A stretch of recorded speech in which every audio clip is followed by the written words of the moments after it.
चलिए सभी को नमस्कार। और आज आप लोगों को लेकर के आए हैं भूगोल। क्या लेकर के आए हैं? भूगोल चैप्टर क्लास 10 का लेकर के आए हैं। इकोनॉमिक्स का आपको चैप्टर 1 कंप्लीट करवा चुके हैं और इसका ऑब्जेक्टिव भी कंप्लीट करवा चुके हैं। आज हम लेकर के आए हैं भूगोल का पहला चैप्टर। पहला ऊपर देख रहे होंगे खंड, इधर देखिए ये खंड क है। खंड क्या है? क है। भूगोल का खंड क है और पहला चैप्टर का नाम है भारत संसाधन एवं उपयोग। खंड क का भारत संसाधन एवं उपयोग इसका नाम है। उसमें हम पूरा देखेंगे। ठीक है, आज इसका कंप्लीट करवा देंगे पूरा चैप्टर और लाइन टू लाइन हम देखेंगे। एक भी क्वेश्चन यहाँ से छूटने वाला नहीं है। और आप देख रहे हैं अपना यूट्यूब चैनल बोर्ड यात्रा। क्या देख रहे हैं? बोर्ड यात्रा। और इस चैनल पे आप जुड़े रहें। इस चैनल पे हम क्या करवाएंगे, पूरा 10वीं का और 12वीं का सिलेबस कंप्लीट करवाएंगे। इसके अलावा और दूसरे तरीका का भी तैयारी करवाएंगे और दूसरे चीज़ों का भी तैयारी करवाएंगे इस चैनल पर, इसलिए आप जुड़े रहे। चलिए टाइम बर्बाद नहीं करते हुए आगे चलते हैं। उसमें सबसे पहले देखेंगे भारत संसाधन एवं उपयोग के बारे में देखेंगे। चलिए इसमें सबसे पहले देखेंगे कि संसाधन का क्या महत्व होता है। उसमें आप लोग पढ़े होंगे कि हम जो कुछ भी उपयोग करते हैं वो सब क्या होता है? संसाधन कहलाता है। क्या कहलाता है? संसाधन। मतलब एक परिभाषा अगर याद रखेंगे तो मानवीय आवश्यकताओं को पूरा करने वाले सभी जीव जंतु वस्तु एवं पदार्थ क्या कहलाएगा? संसाधन कहलाता है। चलिए चैप्टर में क्या बोल रहा है उसमें चलिए देखते हैं। वही बोल रहा है कि आप अपने जीवन में अनेक वस्तुओं का उपयोग करते होंगे। उपयोग में आने वाली ये सभी वस्तुएं संसाधन कहलाता है। संसाधन भौतिक और जैविक दोनों हो सकते हैं। यहाँ तक कि एक और भूमि, मृदा, जल, खनिज जैसे भौतिक पदार्थ मानवीय आकांक्षाओं की पूर्ति में सहायक होकर संसाधन बन जाते हैं। कहने के मतलब है हम जो कुछ भी उपयोग करते हैं वो सब क्या कहलाएगा? संसाधन। मानवीय आवश्यकताओं को पूरा करने वाले सभी जीव जंतु वस्तु एवं पदार्थ क्या कहलाएगा? संसाधन कहलाता है। चलिए इसमें देखते हैं। अब यहाँ से वो भूगोलविद आ जाता है जिम्मरमैन जी, याद रखिएगा, बड़ा महत्वपूर्ण है। क्या आ जाता है? जिम्मरमैन। जिम्मरमैन का कथन होता है कि उन्होंने कहे थे कि संसाधन होते नहीं बनते हैं। क्या कथन है? जिम्मरमैन का, याद रखना। संसाधन होते नहीं बनते हैं, किसका कथन है? जिम्मरमैन। संसाधन होते नहीं बनते हैं, किसका कथन है? जिम्मरमैन। एक बार और आप लोग बताइए, संसाधन होते नहीं बनते हैं, किसका कथन है? जिम्मरमैन। संसाधन होते नहीं बनते, किसका कथन है? जिम्मरमैन का कथन है। चलिए अब उसमें आगे देखना। हम सिर्फ महत्वपूर्ण बातों को चर्चा करते हुए चलेंगे, नहीं तो वीडियो लंबा हो जाएगा। ठीक है, जो जरूरी है जो वही पढ़ाएंगे जो आएगा। ठीक है, अब यहाँ से देखेंगे पर्यावरण। यहाँ आ गया पर्यावरण। तो हमारे चारों ओर जो भी आवरण है, जो कुछ भी है, जीव जंतु वस्तु, सब पर्यावरण कहलाता है। सब क्या कहलाएगा? पर्यावरण कहलाता है। अगर परिभाषा याद रखेंगे कि जीवित प्राणी के चारों ओर जो कुछ भी है उसको क्या बोलेंगे? पर्यावरण कहलाएंगे। चलिए अब यहाँ से देखना है। अब ये उतना महत्वपूर्ण नहीं है, पर्यावरण बताइए दिए। अब देखिए, संसाधन किसी भी देश का आर्थिक सामाजिक और मेरुदंड होता है। याद रखना, संसाधन किसी भी देश का आर्थिक सामाजिक और मेरुदंड होता है, मतलब मैन रीढ़ की हड्डी होता है। ठीक है, अब ये से याद रखना, ये सब जरूरी नहीं है, आपको ऊपर जिम्मरमैन वाला याद रखना है। ठीक है, अब चलिए आगे चलना है। अब संसाधन का वर्गीकरण, बंटवारा करना है। संसाधन का वर्गीकरण अब अलग अलग आधार पर देखिए, यहाँ उत्पत्ति के आधार पर है, उपयोगिता के आधार पर, स्वामित्व के आधार पर, अलग अलग आधार पर जो है ना संसाधन को बांटा गया है। ठीक है, अब उसको सबका परिभाषा भी देखेंगे क्या होता है, आसान भाषा में समझने की कोशिश करेंगे। और आप देख रहे हैं हम लोगों का, अपने लोगों का बोर्ड यात्रा। ठीक है, चलिए अब सबसे पहले देखेंगे उत्पत्ति के आधार पर, उपयोगिता के आधार पर, स्वामित्व के आधार पर और है अब विकास की स्थिति के आधार पर। ठीक है, चलिए अब इसमें देखते हैं सबसे पहले उत्पत्ति के आधार पर संसाधन कितने प्रकार के होते हैं। याद रखिएगा, उत्पत्ति के आधार पर संसाधन जैव और अजैव होता है। कहने के मतलब देखिए कैसे याद रखना है। तो उत्पत्ति रखना है तो उसमें पत्ती आता है, मतलब पेड़ पौधा का पत्ती, तो उसको याद रखना है कि या तो जैव संसाधन हो जाएगा या तो अजैव संसाधन हो जाएगा। कहने का मतलब है या तो जिंदा संसाधन या तो मरल संसाधन, सजीव और निर्जीव। सजीव और निर्जीव किसके आधार पर? उत्पत्ति के आधार पर। उत्पत्ति के आधार पर सजीव और निर्जीव, उत्पत्ति के आधार पर जैव और अजैव, यानी सजीव और निर्जीव। चलिए अगला देख लेते हैं उपयोगिता के आधार पर। आखिरकार हम उसको उपयोग करते हैं ना जरूरत को पूरा करने के लिए, उसके आधार पर जो है ना कितने आधार संसाधन होते हैं। तो उपयोगिता के आधार पर संसाधन दो प्रकार के होते हैं, नवीकरणीय संसाधन और और नवीकरणीय संसाधन। उपयोगिता के आधार पर संसाधन कितने प्रकार के? 2 प्रकार के होते हैं। और उत्पत्ति के आधार पर बोले हैं जैव और अजैव। जैव को जिंदा कहेंगे और अजैव को निर्जीव यानी मरा हुआ कहेंगे। ठीक है, किसके आधार पर? उत्पत्ति के आधार पर। अब उपयोगिता के आधार पर देखना है नवीकरणीय और अनवीकरणीय। अगर ऑब्जेक्टिव में पूछे तो बता देना है कि उत्पत्ति और उपयोगिता के आधार पर संसाधन कितने प्रकार के? 2 प्रकार के हैं, नवीकरणीय और अनवीकरणीय। अब यहाँ से देखना है कि नवीकरणीय को पहचानेंगे कैसे कि कौन संसाधन नवीकरणीय है और अनवीकरणीय होता है।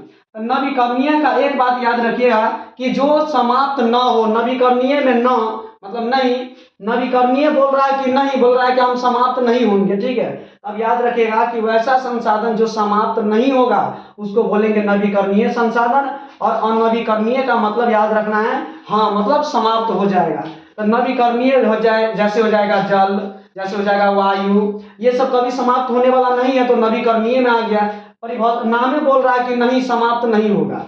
ठीक है, और नवीकरणीय बोल रहा है हाँ समाप्त हो जाएगा। इसके अंतर्गत क्या सब आ जाएगा? जैसे कोयला, पेट्रोलियम, ये सब समाप्त होने वाला है, एक मात्रा सीमित होता है। ठीक है, तो ये हो जाएगा अनवीकरणीय हो जाएगा। चलिए किसके आधार पर है? तो उपयोगिता के आधार पर। चलिए 2 बात समझ लिए।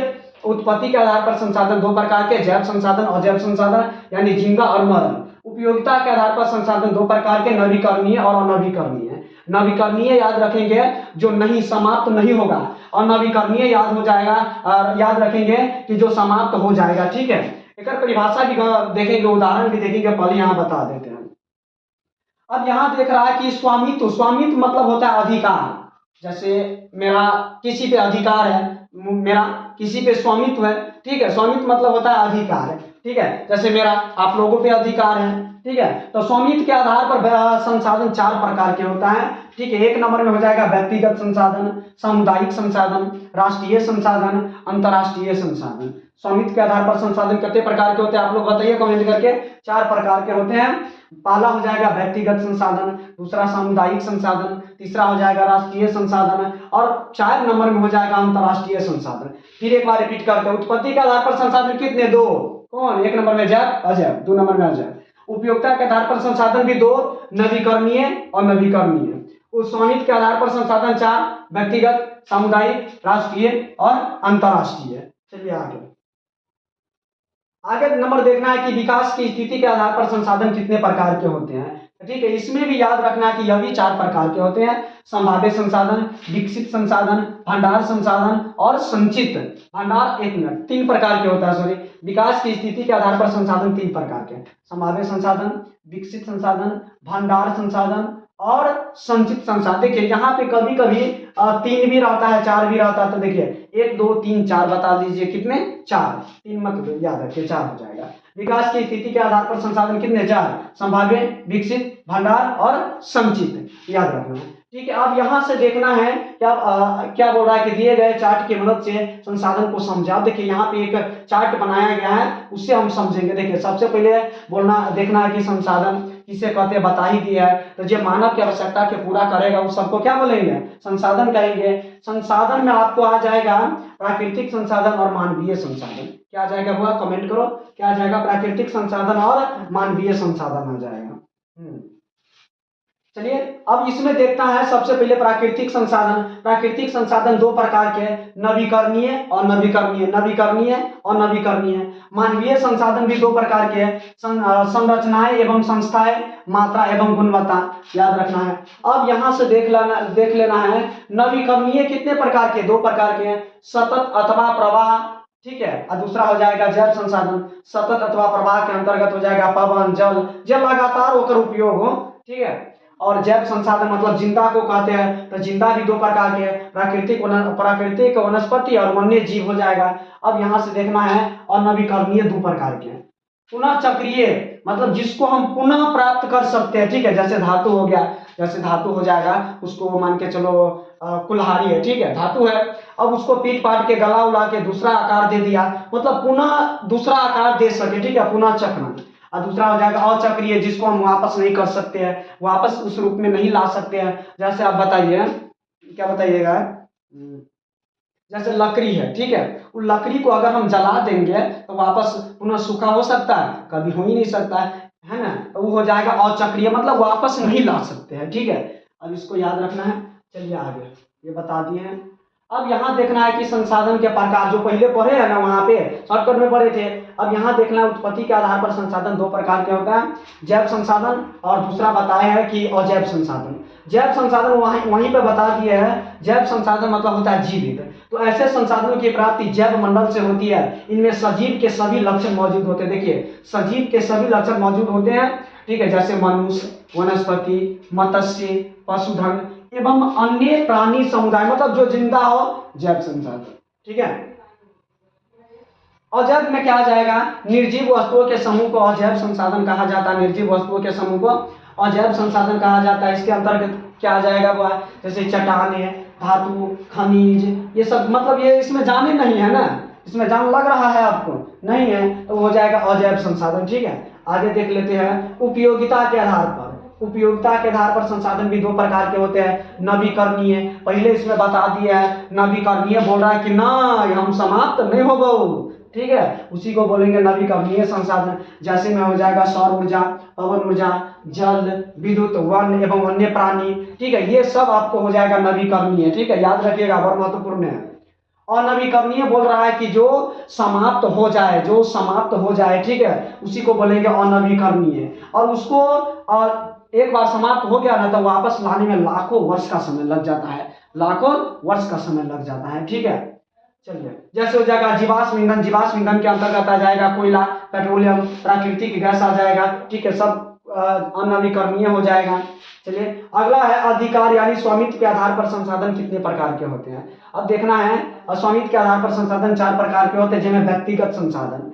और इनमें याद रखना है कि जो किसी व्यक्ति का पर्सनल हो, जिसपे पर्सनल अधिकार हो, ठीक है, उसी को बोलेंगे व्यक्तिगत संसाधन बोलेंगे। इसमें यहाँ कैसे याद रखना है, जैसे बाग बगीचा पर्सनल है, तालाब पर्सनल है, ठीक है, कुआं पर्सनल है। निजी व्यक्ति का अधिकार रहता है ना, लेकिन यहाँ बोल रहा है जिस पर निजी व्यक्ति का स्वामित्व यानी अधिकार रहता है उसी को बोलेंगे व्यक्तिगत संसाधन कहते हैं। चलिए सामुदायिक संसाधन क्या होता है कि जिस पर पूरे समूह, पूरे समुदाय, पूरे समाज का अधिकार हो, वह सभी जा सकता है, ठीक है, सामुदायिक संसाधन कहलाता है। जैसे हो जाएगा मंदिर मस्जिद में सब जा सकता है, भूमि चराने वाला जो कोई खाली जगह है सरकार का, सब जा सकता है। शमशान घाट भी, मंदिर मस्जिद परिसर, सामुदायिक भवन, तालाब, ये सब में सब पूरा समाज जा सकता है, इसीलिए इसको सामुदायिक संसाधन बोलेंगे, ठीक है। चलिए आगे। अब राष्ट्रीय संसाधन क्या कहलाता है कि कानूनी तौर पर देश या राष्ट्र के अंतर्गत जो संसाधन उपलब्ध होता है, कानूनी तौर पर, याद रखिएगा, ऐसे नहीं कि गैर कानूनी, कानूनी तौर पर, तो कानूनी तौर पर देश या राष्ट्र के अंतर्गत जो संसाधन उपलब्ध होता है ना, उसी को क्या बोलते हैं, राष्ट्रीय संसाधन कहलाता है, कहते हैं उसको, क्या कहते हैं, राष्ट्रीय संसाधन कहते हैं। चलिए अब यहाँ पर दिया गया है किसी भी राजनीतिक सीमा के अंतर्गत भूमि, खनिज पदार्थ, जल संसाधन, वन्य प्राणी, वन्य जीव एवं समुद्री जीव, महासागरीय क्षेत्र तक राष्ट्रीय संसाधन है। मतलब किसी देश के अंतर्गत, मतलब भारत जो है ना, भारत का जहाँ तक जमीन है और वहाँ तक जो भी संसाधन होगा ना, सब क्या कहलाएगा, राष्ट्रीय संसाधन कहलाता है। ये देश की संपदा, देश की संसाधन हो गया। चलिए आगे देख लेते हैं अंतर्राष्ट्रीय संसाधन क्या होता है। तो ऐसे संसाधनों का नियंत्रण अंतर्राष्ट्रीय संस्था करती है, मतलब अंतर्राष्ट्रीय संस्था करते, देश से आगे बढ़ करके एक संस्था होता है अंतर्राष्ट्रीय संस्था, ठीक है, वो करती है। तटरेखा से 200 किलोमीटर की दूरी छोड़कर खुले महासागरीय संसाधनों पर किसी देश का अधिपत्य नहीं होता है। ऐसे संसाधनों का उपयोग सिर्फ अनुसंधान हेतु अंतर्राष्ट्रीय संस्थाओं की सहमति से किसी राष्ट्र द्वारा किया जा सकता है। जहां पर या जिस जगह पर अगर संसाधन उपलब्ध है वहां किसी देश का अधिकार नहीं है तो उसका देखभाल अंतर्राष्ट्रीय संस्था करती है, क्या कहलाते हैं।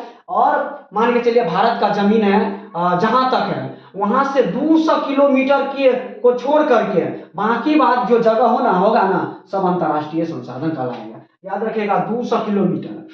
अब यहाँ देखना है कि अपवर्जक आर्थिक क्षेत्र क्या होता है, ठीक है। तो किसी देश की तट रेखा से 200 किलोमीटर की दूरी तक का क्षेत्र अपवर्जक आर्थिक क्षेत्र कहलाता है। क्या कहलाता है, अपवर्जक आर्थिक क्षेत्र कहलाता है। जैसे देखिए, जैसे देखना है, मान के चलिए यहाँ तक ये भारत है, क्या है, भारत, ये है आपका इंडिया, ये आपका इंडिया है, ठीक है। और वहां से इंडिया का जो नक्शा है ना, उससे आगे उससे आगे मान के चलिए यहाँ तक 200 किलोमीटर, मान लो 200 किलोमीटर, और बीच के जो क्षेत्र है ना उसको बोलेंगे अपवर्जक आर्थिक क्षेत्र। क्या बोलेंगे? अपवर्जक आर्थिक क्षेत्र। अपवर्जक, अपवर्जक, अपवर्जक आर्थिक क्षेत्र। अपवर्जक आर्थिक, अपवर्जक आर्थिक क्षेत्र। ठीक है, तो अपवर्जक आर्थिक क्षेत्र किसे कहते हैं? जहां की भारत जमीन है, अब भारत की नहीं किसी भी देश का हो सकता है, वहां से 200 किलोमीटर की जो दूरी है ना, आई के बीच का जो क्षेत्र आएगा ना, यहाँ से इसके बीच ऐसे करके, ठीक है, ऐसे करके इस बीच का जो क्षेत्र है ना अपवर्जक आर्थिक क्षेत्र कहलाता है। क्या कहलाता है? अपवर्जक आर्थिक क्षेत्र कहलाता है। चलिए आगे देख लेते हैं। वही कह रहा है कि किसी देश की तटरेखा से 200 किलोमीटर की दूरी तक का क्षेत्र क्या कहलाता है? अपवर्जक आर्थिक क्षेत्र कहलाता है। चलिए आगे देख लेते हैं। विकास के स्तर पर भी संसाधन को 4 भागों में बांटा गया है। कितने भागों में? 4 भागों में बांटा गया है। जहां पहला नंबर है संभावी संसाधन। देखिए संभावी संसाधन का मेन मकसद है, नाम है संभावी संसाधन, मतलब वहां संभावना है कि संसाधन होगा भी या नहीं होगा। जैसे हमको पता है कि मान के चलिए आपके घर में क्या है? सोना है, हम जाकर के खन देंगे, ठीक है, मतलब हमको संभावना है कि वहां संसाधन हो सकता है। तो संभावी संसाधन ऐसे संसाधन जो किसी क्षेत्र विशेष में मौजूद होते हैं, जिसे उपयोग में लाए जाने की संभावना रहती है और इसका उपयोग अभी तक नहीं किया गया है। पता है कि हम उसको उपयोग करेंगे, वहां हो सकता है, लेकिन अभी तक हम उसका उपयोग नहीं कर रहे हैं, ठीक है, उसी को संभाव्य संसाधन। जैसे हो जाएगा हिमालय क्षेत्र का खनिज, जिनका उत्खनन अधिक गहराई में होने के कारण दुर्गम यानी दूर एवं महंगा है, ठीक है, इसीलिए एवं उसी प्रकार राजस्थान एवं गुजरात के क्षेत्र में पवन और सौर ऊर्जा की असीम संभावनाएं है। पता है कि वहां है, लेकिन अभी तक वहां क्या किया गया है? उपयोग नहीं किया गया है, बस पता है कि वहां है। चलिए अब यहां से देखना है कि गुजरात के भुज में, गुजरात किधर है? पश्चिम में, तो गुजरात के भुज में सौर ऊर्जा का आधुनिक उपकरण बड़े स्तर पर लगाया जा रहा है। याद रखिएगा, कहाँ? सौर ऊर्जा का आधुनिक उपकरण कहाँ बड़े स्तर पर लगाया जा रहा है? तो गुजरात के भुज में, गुजरात के भुज में। चलिए विकसित संसाधन देख लेते हैं कि ऐसे संसाधन जिनका सर्वेक्षणोपरांत मतलब सर्वेक्षण के बाद उपयोग के लिए मात्रा और गुणवत्ता का निर्धारण हो चुका है, मतलब पता है कि वो कितना है और कहाँ है, ठीक है, और कितना विकसित है, उसी को बोलेंगे विकसित संसाधन बोलेंगे, ठीक है। चलिए भंडार संसाधन किसको कहते हैं? तो ऐसे संसाधन पर्यावरण में उपलब्ध होते हैं, भंडार संसाधन पर्यावरण में उपलब्ध होते हैं तथा मानवीय आवश्यकताओं की पूर्ति में सक्षम भी है। उपयोग के लिए मतलब उपयोग है तो उपयोग के लिए उपयुक्त प्रौद्योगिकी के अभाव में उन्हें केवल हम रखे हुए हैं, ठीक है, उसका उपयोग अभी नहीं कर रहे हैं। जैसे जाएगा जल, ठीक है, हाइड्रोजन, ऑक्सीजन का यौगिक, ये सब आपको हो जाएगा भंडार संसाधन में। अब संचित कोश संसाधन क्या होता है? अब देखिए संचित कोश संसाधन क्या होता है? वास्तव में ऐसे संसाधन भंडार संसाधन के ही अंश है, मतलब भंडार मतलब होता है हम एकत्रित करके रखे हुए हैं। भंडार संसाधन के ही अंश है जिसे उपलब्ध तकनीकी के आधार पर प्रयोग में लाया जा सकता है। इनका तत्काल उपयोग प्रारंभ नहीं हुआ है, देखिए तत्काल उपयोग प्रारंभ नहीं हुआ है, यदि यह भविष्य की पूंजी है, मतलब आने वाला समय में अगली पीढ़ी जो है ना एक उपयोग कर सकती है। चलिए आगे देख लेते हैं। संसाधन नियोजन किसे कहते हैं?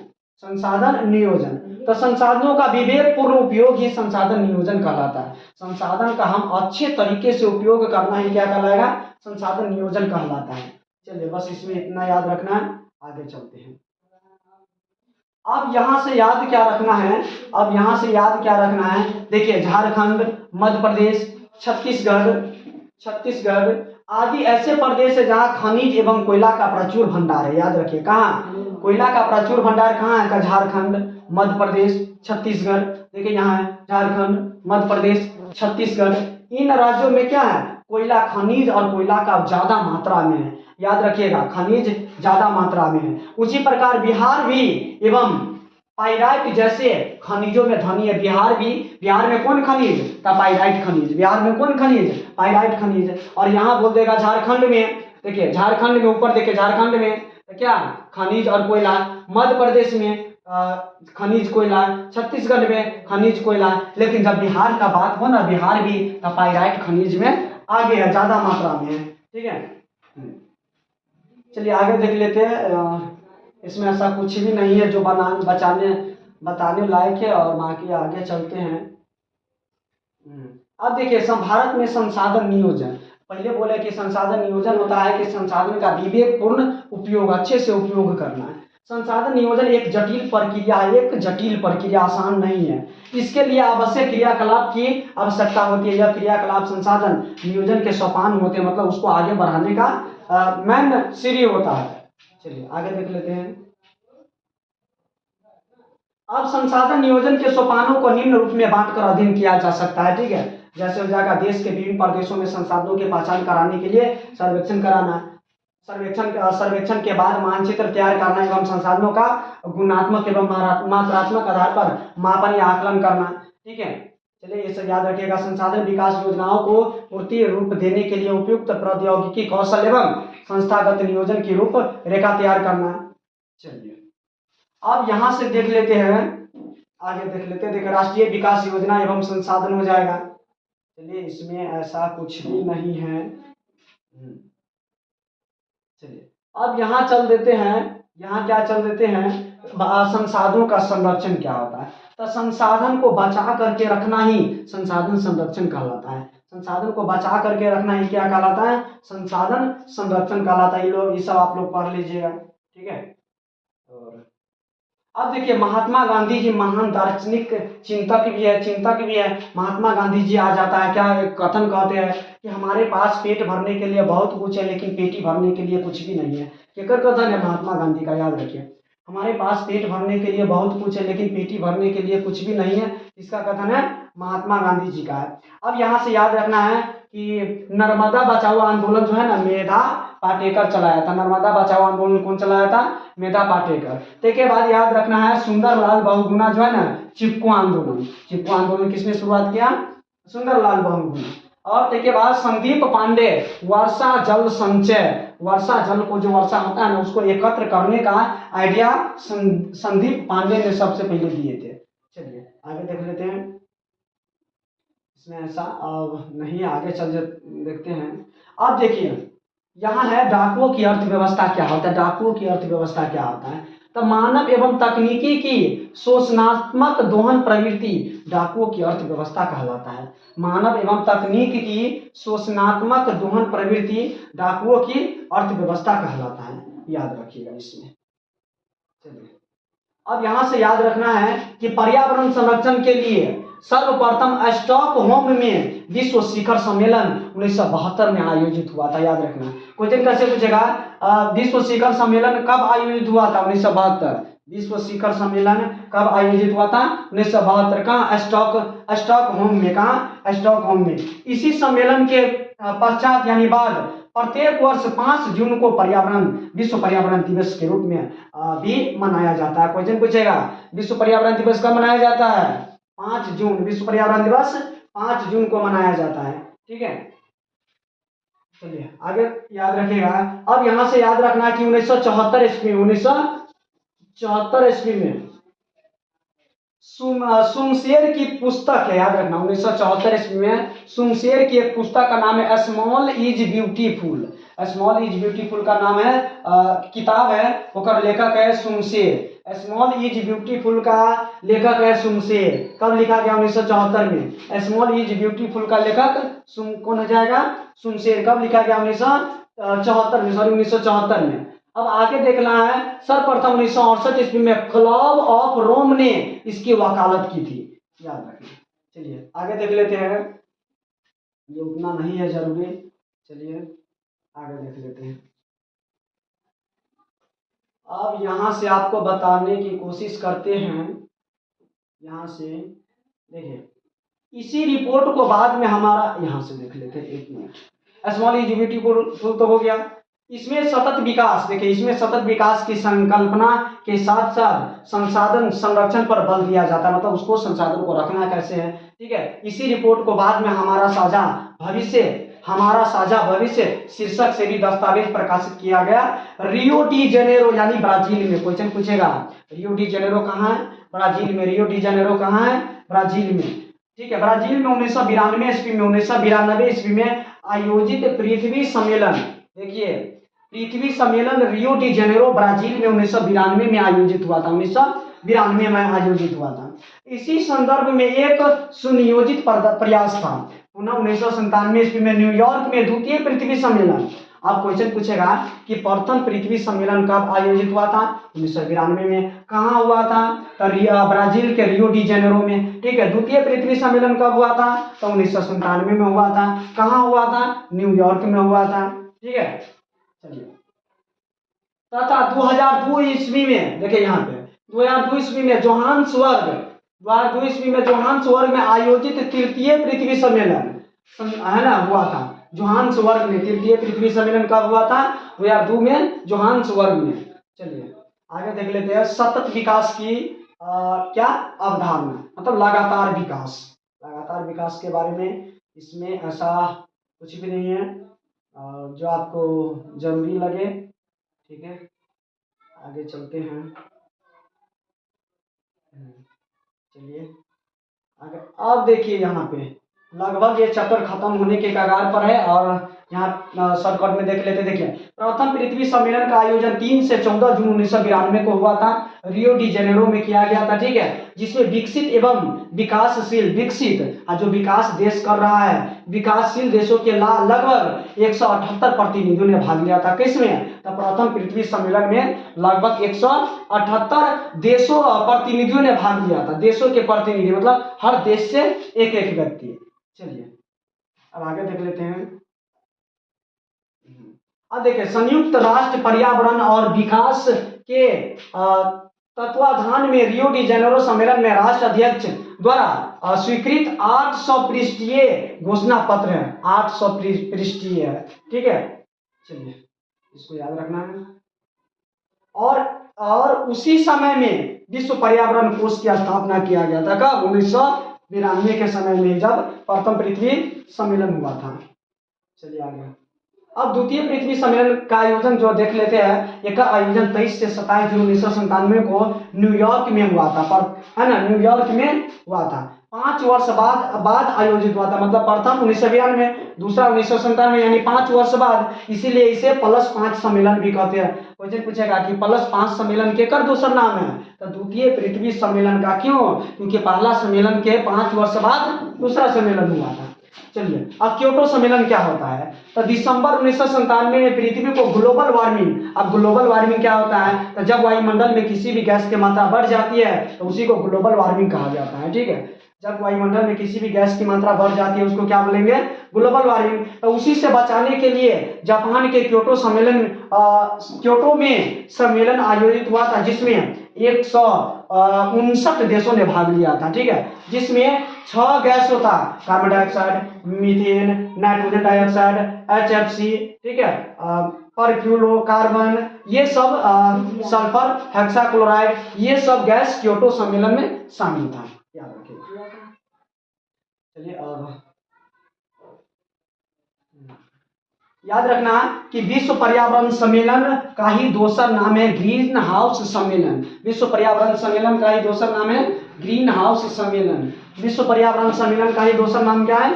ग्रीन हाउस सम्मेलन। याद रखना, विश्व पर्यावरण सम्मेलन का दूसरा नाम है ग्रीन हाउस सम्मेलन। चलिए, तृतीय पृथ्वी सम्मेलन का आयोजन जो है ना 10 वर्ष बाद यानी 26 अगस्त से 4 सितंबर 2002 ईस्वी में जोहान्सबर्ग में आयोजित हुआ था। इस सम्मेलन में पर्यावरण संबंधी 150 धाराओं पर विश्व स्तरीय सहमति तैयार करना था। किसमें? तृतीय पृथ्वी सम्मेलन में।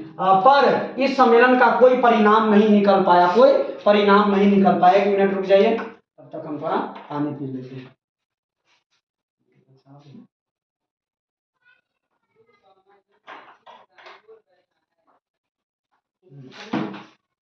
चलिए आगे देख लेते हैं।